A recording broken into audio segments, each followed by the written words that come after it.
The grand conclave of the Vexalic hegemony was a chamber carved from the heart of a captive moon, a space so vast that its far walls were lost in a haze of recycled atmosphere and ceremonial incense. Light, thin and cold, bled from veins of living crystal embedded in the polished obsidian floor, casting long, distorted shadows of the figures gathered within. At the center, upon the dais of inevitability, sat Grand Arbiter Kalen. His carapace, the color of a starless midnight, absorbed the faint luminescence, giving him an appearance of solidity that belied the tremor in his primary manipulator limbs. He was the fulcrum of a power that spanned 1,000 suns, the final voice of a coalition of species bound by a single sacred creed, order. And that order was threatened. Before him, the conclave murmured, a discordant symphony of clicks, chimes, and sibilant whispers from the assembled representatives. There was Warlord Grak of the Zalosian Forge Worlds, his massive, rock-like hide bristling with latent aggression, his breath a low hiss of superheated gas. He spoke of purification, of surgical excision. There was Archivist Lyra of the Lumina, a being of woven light and fluid motion, her form shifting with the currents of her thoughts, her voice a series of harmonic pulses that spoke of caution, of the infinite cost of a miscalculation. And there were others, envoys from client races and vassal states, their loyalties and fears a palpable pressure in the cold, still air. They had gathered for one purpose, to pass judgment on the species known as humanity. For generations, the hegemony had watched them. The humans. They had emerged from their solitary cradle world with a speed that was not merely startling, but obscene. Their expansion was not the clean, methodical march of a civilized race, but a chaotic, viral bloom. They did not conquer in the traditional sense. They simply arrived. Their ships were a baffling menagerie of designs, from brutalist, functional freighters to vessels of such sublime and useless beauty, they seemed more like sculpture than starcraft. They followed no discernible pattern, obeyed no single, identifiable authority. They were a people of individuals, a concept so alien to the hegemony's collective soul that it induced a profound, instinctual revulsion. Their communications were a torrent of unstructured noise. Mathematics and poetry, declarations of love and screeds of hatred, scientific treatises and nonsensical fictions, all broadcast with equal fervor into the void. "They are a plague," Grak's voice grated, the sound of stone grinding on stone. He gestured with a limb thick as a support column, indicating the holographic display that shimmered in the center of the chamber. It showed a map of the Orion Spur, the hegemony's ordered, color-coded territories now mottled with the spreading, unpredictable stain of human settlement. A biological and ideological contagion. They do not build, they infest. They do not unify, they fragment. Each of their colonies is a new experiment in societal madness, a new deviation from the stable patterns of existence. We have observed them for a cycle. We have seen enough. Archivist Lyra pulsed, a soft wave of turquoise and silver light. Her voice was calm, yet it carried an undercurrent of deep-seated dread. What we have seen is a reflection of our own incomprehension, Warlord. We apply our metrics of order to a phenomenon that may not recognize the concept. To declare their existence a crime is to declare a storm a criminal. It is a force of nature, and our understanding of it is tragically incomplete. "Nature is to be tamed," Grak retorted, his rocky knuckles clenching. "A storm can be dissipated, a fire can be extinguished. Their chaos is an affront to the very structure of the cosmos, to the predictable and righteous unfolding of universal law. They are a discordant note in the grand symphony. They must be silenced." Kalen remained silent, his multifaceted eyes scanning the faces, or their equivalents, of the council.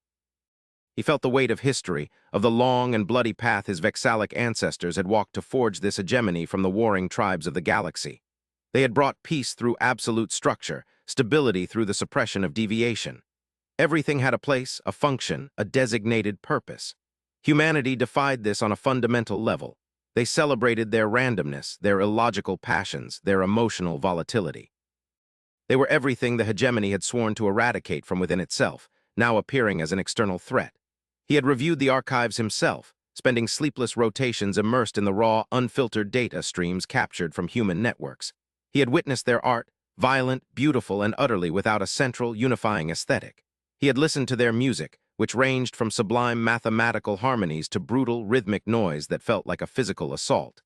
He had tried to understand their philosophies, 1,000 contradictory schools of thought that argued endlessly about the nature of a reality their own science was still struggling to define.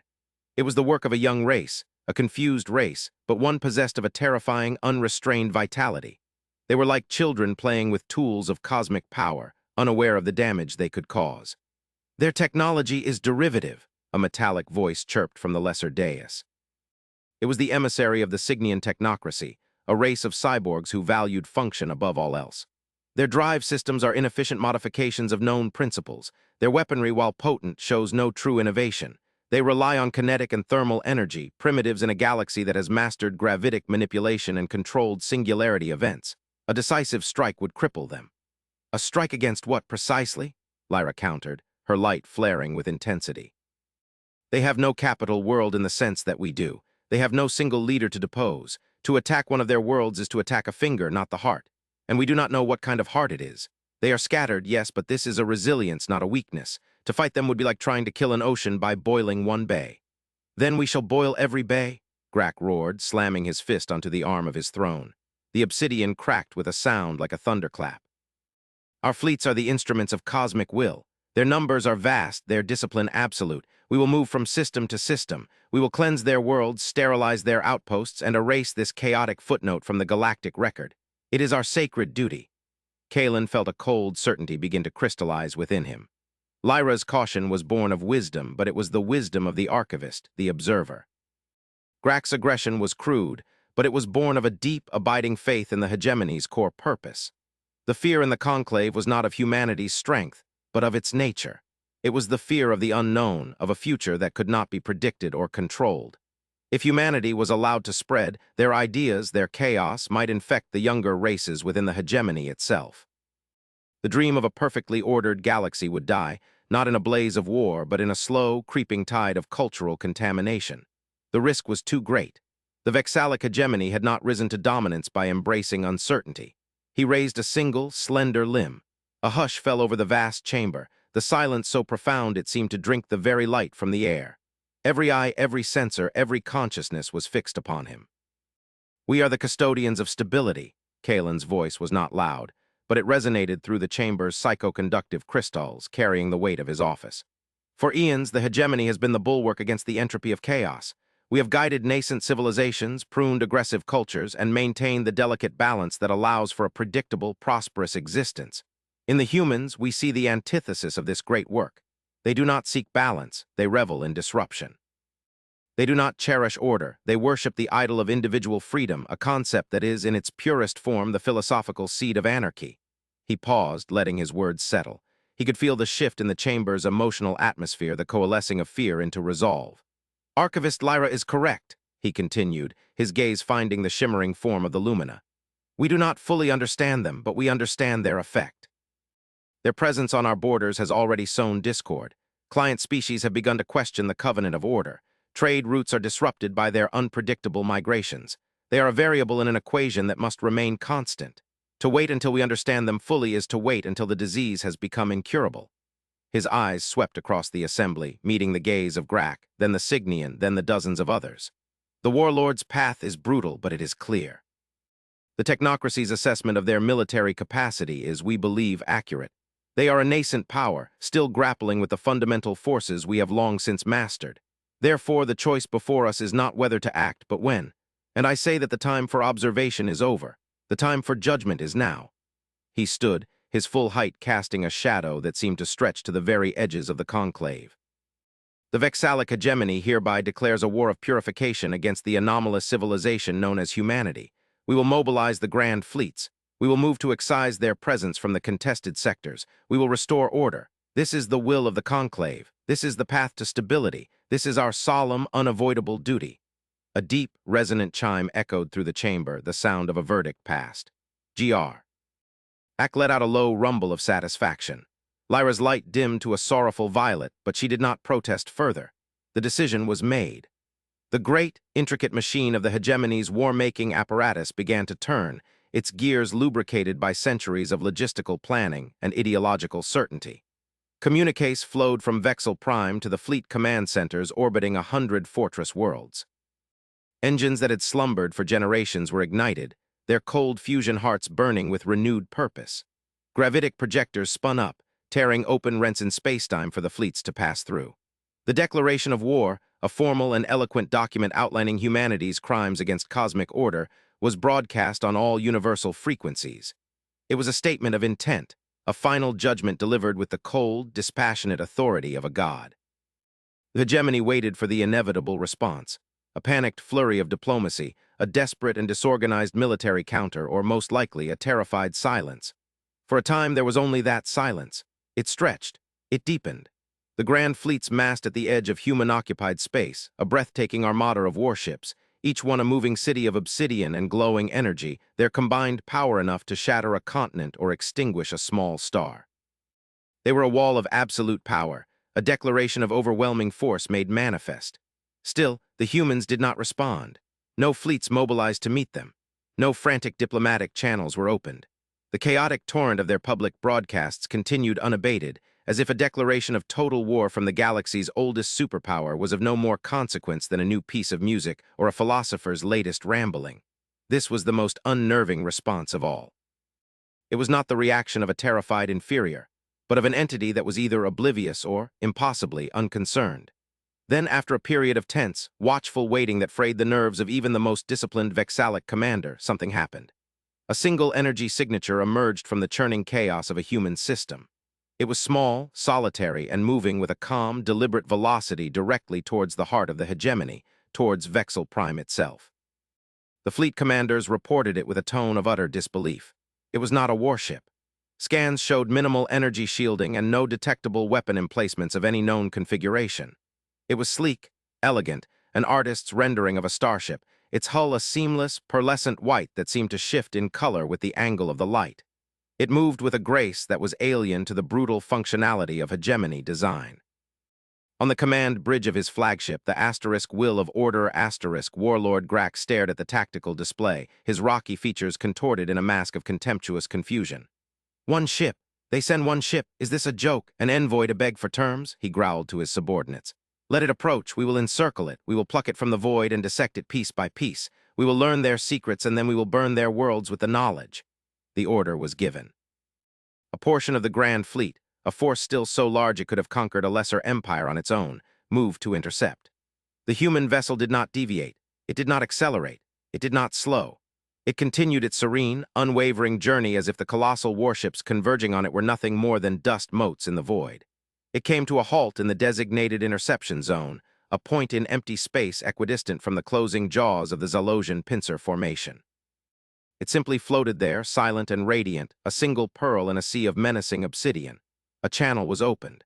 "Unidentified human vessel," the Vexalic fleet commander's voice boomed across the void, translated into the stilted, formal grammar of human standard English. "You are in violation of hegemony space. You are an agent of a declared enemy state. Power down your systems and prepare to be boarded. Resistance is impossible and will be met with immediate annihilation." The silence stretched again, thick with anticipation. On the bridge of the asterisk will of Order asterisk Grack leaned forward, his massive form straining against his command throne. In the grand conclave on Vexal Prime, Kalen and the other arbiters watched the events unfold on the holographic display, their collective mind focused on this single, baffling point of light. Then a voice came from the human ship.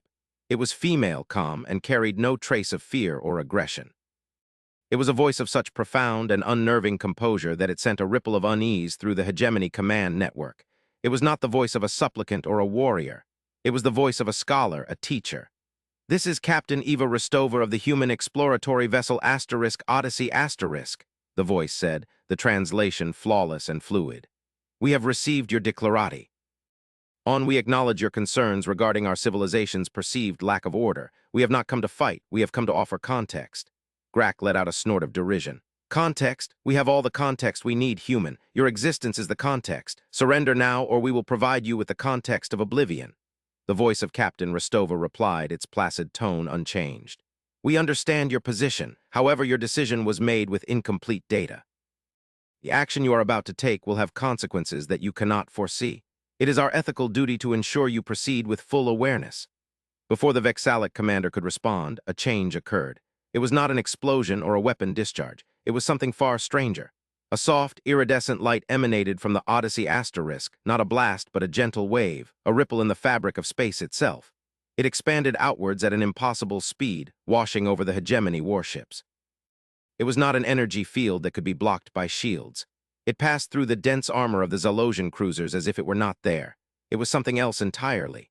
On the bridges of the Vexalic ships, instruments did not scream alarms, they simply went quiet. The field was not energy, it was not matter. It was, for lack of a better word, information. On the bridge of the asterisk will of order asterisk, Warlord Grak felt a sudden, profound vertigo. The cold, metallic reality of his command center seemed to thin, to become transparent. His mind, a fortress of discipline and martial certainty, was breached by something that was not a psychic probe but a shared experience. He was no longer just Grak. He was more. He saw. He saw the birth of the Vexel star system, a glorious, violent storm of hydrogen and helium collapsing under its own gravity. He felt the eons pass as dust and rock coalesced into the world he now called home. He witnessed the first Vexalic organism crawl from the primordial ooze of his planet, a fragile, multi-limbed creature blinking in the light of its alien sun. He lived in a compressed, overwhelming instant, the entire evolutionary history of his people. The tribal wars, the unification, the first clumsy journey to the stars, the forging of the hegemony. He felt the pride, the fear, the ambition of his ancestors as if it were his own. It was a gift of perspective, a humbling reminder of his own species' insignificant beginning. Then the vision shifted. He was in the Grand Conclave again, but not as himself. He was Grand Arbiter Kalen, feeling the cold weight of his decision. He saw the war unfold not as a glorious campaign of purification, but as a grinding, galactic charnel house. He saw Vexalic ships, instruments of perfect order, torn apart by the desperate, unpredictable tactics of the humans.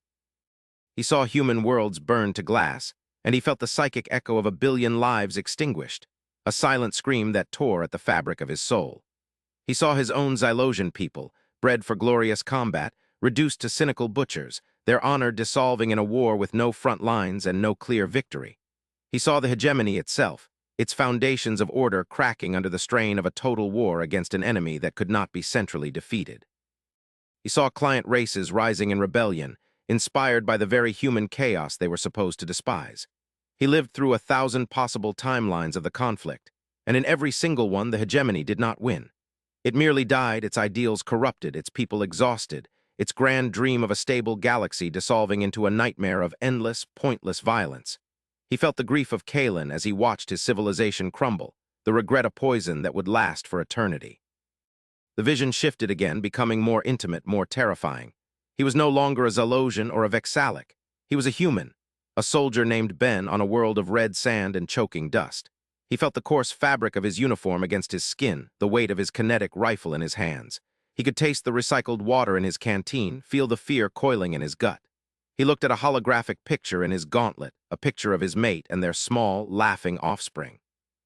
He felt a surge of love so powerful, so fierce, it was an agony. It was not the structured, communal affection of a Xylosian clutch family. It was a wild, selfish, and beautiful thing. He felt this human's terror as the sky tore open and the orbital bombardment from a hegemony ship began, raining down fire and judgment. He did not feel anger or hatred towards the aliens in the sky. He only felt a desperate, primal urge to protect the ones he loved. And then he felt the searing heat as his world, his life, his love were all turned to ash. The experience, which felt as if it had spanned millennia, lasted only a few seconds of objective time. The iridescent light from the Odyssey receded, collapsing back into the pristine HFY hull of the human ship. Silence returned to the bridge of the asterisk will of order. Grak stood frozen, his massive frame trembling. The superheated gas of his breath came in ragged, shallow hisses. Around him, his crew were in a similar state of shock. Some were weeping, a behavior unheard of in his stoic, martial race. Others simply stared into the middle distance, their eyes reflecting a horror that no battle ever could. The shared experience had been perfectly calibrated. It was not a weapon that killed the body, but an argument that shattered the soul. It had not shown them lies or propaganda. It had shown them the truth, their own truth, reflected back at them with unbearable clarity. In the Grand Conclave, the effect was the same. Grand Arbiter Kalen slumped in his throne, his manipulator limbs hanging limp at his sides.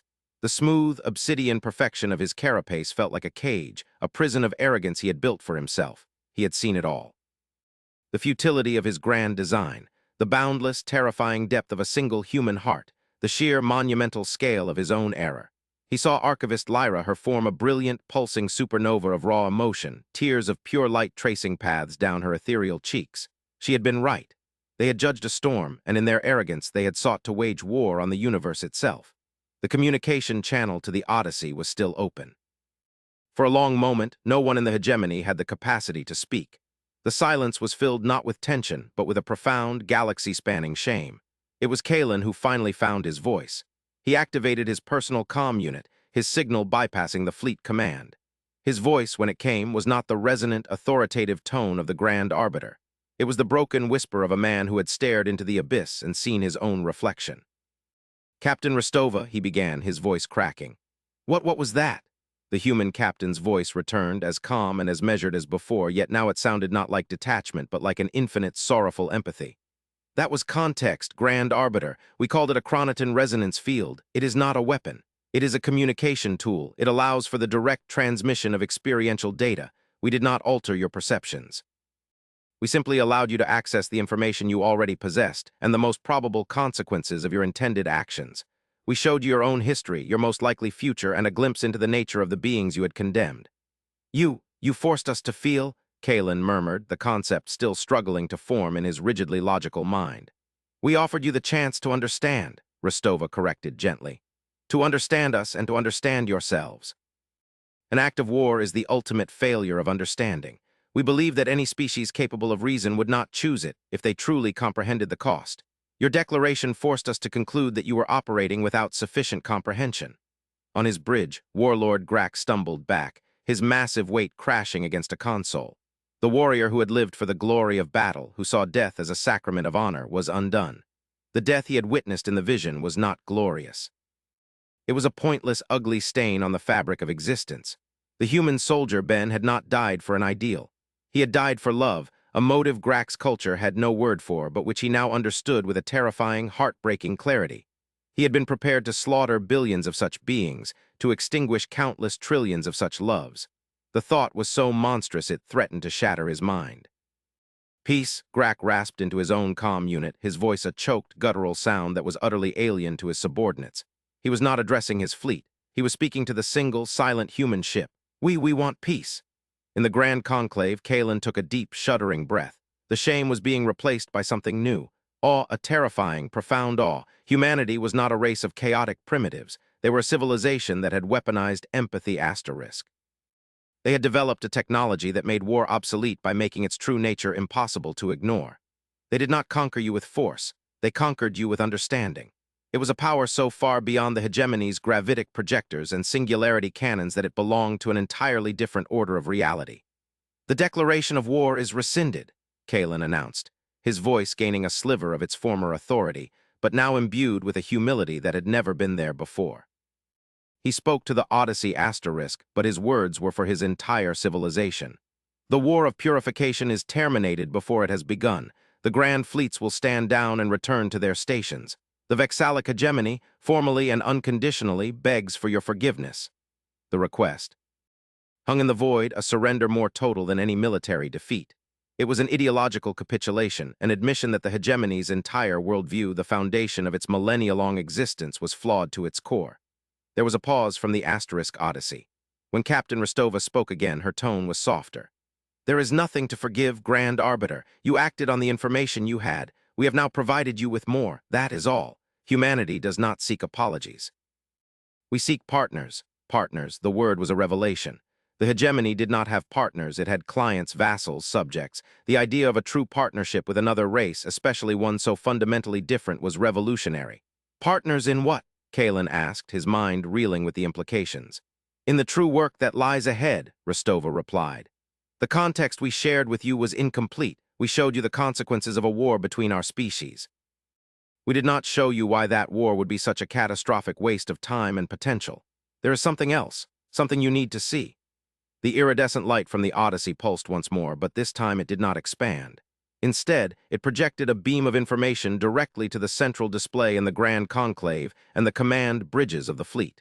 The tactical map of the galaxy dissolved, replaced by a new image of staggering scale and complexity. It was a map not of their galaxy, but of the local supercluster, and it was mostly dark.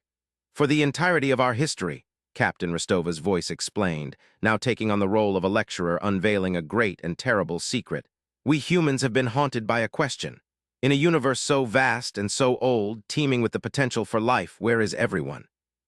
We found evidence of life everywhere we looked, but never evidence of advanced, starfaring civilizations on a galactic scale.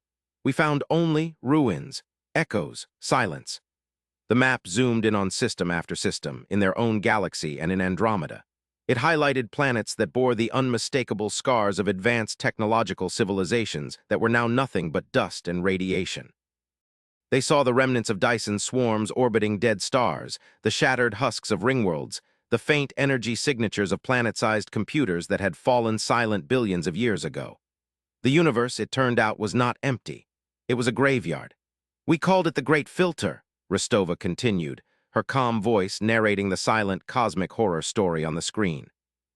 "A hypothetical barrier that prevents life from progressing to a certain stage of technological and interstellar ubiquity. For a long time, we feared we were approaching it, but we were wrong. We are not approaching the filter. We are living in its shadow. The silence isn't a lack of voices. It's the sound of the voices that have been extinguished." The display shifted again, showing a complex waveform, a signal buried deep in the cosmic microwave background radiation. It was faint, ancient, and impossibly complex. "We found this. A repeating signal broadcast from a point outside our supercluster. It is not a call for help. We believe it is a warning or perhaps an epitaph. We have only decoded fragments of it, but the message is clear. Something is moving through the universe, something slow, patient, and methodical, something that harvests. It targets civilizations when they reach a certain energy threshold, a certain level of interstellar expansion." Is the reason for the silence. A profound, primordial cold settled over the Grand Conclave. The petty squabbles over territory, the arrogant declarations of ideological purity, the very concept of their war of purification, it all seemed like the bickering of infants in the shadow of a hungry god. They had been preparing to fight a brushfire while a tsunami was poised to crash down upon the entire island. "Our chaotic expansion, the very thing you feared," Rostova said, "was not for conquest. It was a search for answers. A frantic, desperate attempt to gather as much data as possible, to find other survivors, to understand the nature of the threat before our own energy signature becomes too bright to ignore. We are not a virus, grand arbiter. We are a search party shouting in a graveyard, hoping to find someone else alive." The revelation was absolute. The humans were not a threat to the hegemony's order. They were the galaxy's first and perhaps only warning system. Their unpredictable nature was not a flaw. It was a survival strategy, a way to expand and learn without presenting a single, bright, tempting target. Kalen stood up from his throne, his body feeling ancient and fragile. He looked at the faces of his fellow arbiters, and he saw not arrogance or anger, but a shared, dawning terror. He looked at the image of the great, silent map, and the human signal that was a lone cry in an infinite darkness. All the strength of TH. Hegemony, its vast fleets and its unshakable ideology meant nothing in the face of this. They were no different from the humans, fragile mortal beings on a tiny speck of dust, staring into an abyss that was finally staring back. "You came to us," Kalen said, his voice filled with a reverence he had previously reserved only for the concept of order itself. "You knew what we were. You knew we were about to attack you, yet you came alone, not with weapons, but with truth." "A war between us would have been a waste," Rostova replied simply. "A squandering of precious resources, knowledge, and time. The coming challenge will require every voice, every mind, every perspective. We could not allow our two species to destroy each other out of simple misunderstanding. The stakes are far, far too high." The grand arbiter of the Vexalic hegemony, the most powerful being in 1,000 star systems, bowed his head. It was not a gesture of submission, but of profound, humbling respect. "You have given us a new context, Captain Rostova, a new purpose. The age of order is over. The age of survival must begin. We will be your partners. We will stand with you. Tell us what we must do." In the silence that followed, a new understanding was born, forged not in the fire of war, but in the crucible of a shared existential dread. The single human ship, the Asterisk Odyssey, had not fired a single shot, yet it had conquered an empire. It had done so not by destroying its enemy, but by forcing them to see themselves, to see the universe, and to see humanity for what they truly were. In the cold, dark void, a fragile alliance had been formed, a tiny flicker of unified consciousness against a silence that was older and deeper than the stars. The real war was yet to come, and its enemy was not a rival civilization, but the chilling, patient emptiness of the cosmos itself.